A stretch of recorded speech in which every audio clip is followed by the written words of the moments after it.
안녕하세요. 보험금 팔례방입니다. 만성적인 우울증과 공황장애 병력자가 자택에서 목을 맨 경우 자유로운 의사결정을 할 수 없는 상태로 감정되었다면 자살사망보험금은 부책인지 여부에 대하여 전주지법 정읍지원 2021 가단 122525 토대로 명확히 살펴보도록 하겠습니다. 인정사실, 망인은 2020년 6월 17일 오전 11시경 대전 유성구에 있는 한 오피스텔의 D호에서 창문 앞 완강기에 전기코드 전선을 이용하여 바닥에 선 채로 목을 매어 사망한 상태로 발견되었습니다. 재판부의 판단, 쟁점, 이 사건 사고가 심신상실 등으로 자유로운 의사결정을 할 수 없는 상태에서 발생하였는지 여부, 망인은 사망 당시 만 37세 여성으로 아버지는 27년경에 사망하였습니다. 망인은 2012년경부터 서울 소재 정신건강의학과에서 우울증으로 치료를 받기 시작하였습니다.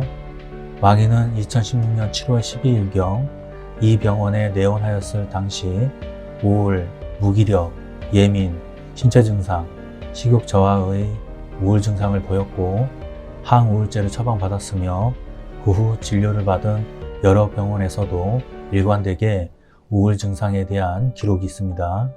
또한 망인은 2018년 4월경에는 공황장애 진단을 받았고 망인에 대한 진료 기록에도 두근거림, 숨찬 증상, 불안이 반복적으로 기재되어 있습니다. 망인과 같이 우울장애와 공황장애가 동반되어 있을 경우 자살사고의 위험성이 증가합니다. 망인은 2019년 9월 2일 F 의원에 내원을 한 때로부터 2020년 4월 7일 지 의원에 내원한 때까지 치료 공백이 있었고 지 의원의 초진 기록에 의하면 망인은 1년 전 우울, 공황장애 약을 먹었으나 생리불순으로 복약할 수 없었습니다. 망인에 대한 2020년 5월 29일 F 의원 진료 기록에는 비관된 생각, 불안 초조의 증가, 충격적인 얘기를 듣고 힘들다는 내용이 기재되어 있습니다. 망인의 사망 후 망인을 검안한 의사의 소견에 의하면 망인은 2020년 6월 17일부터 최소 2주 전에 사망한 것으로 추정되므로 망인이 F의원에 내원한 2020년 5월 29일경부터 2020년 6월 3일경 사이에 자살한 것으로 보입니다. 망인의 친구 중 한 명은 망인이 공황장애와 우울증으로 인해 약을 복용하는 등 평소 힘들다는 이야기를 많이 했으며 3년 전 친아버지가 돌아가신 이후 어머니의 내연남으로부터 간섭을 받고 잔소리를 듣는 것에 격분하여 울부짖으며 통화한 사실이 있었다며 언젠가 망인이 우울증으로 인해 극단적인 선택을 할 수도 있겠다는 생각이 들었다고 진술하였습니다. 또한 망인은 과거 남자친구로부터 5천만 원 상당의 사기 피해를 당해 신용불량자가 되었습니다.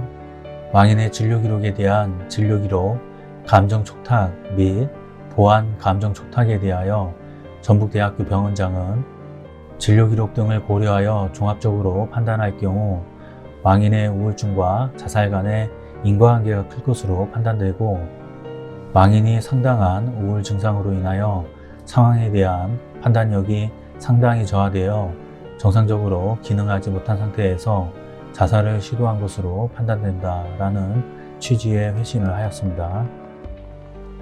위 사실관계에 나타난 여러 사정들을 종합하여 앞에서 본 법리에 비추어 살펴보면 망인은 평소 만성적인 우울증과 공황장애를 앓고 있는 상태에서 충격적인 얘기를 듣고 스트레스 요인이 가중되어 우울증이 악화함으로써 정상적인 인식 능력이나 행위 선택 능력, 정신적 억제력이 현저히 저하된 상태에서 충동적으로 목을 매어 사망에 이르게 된 것이라고 봄이 상당합니다.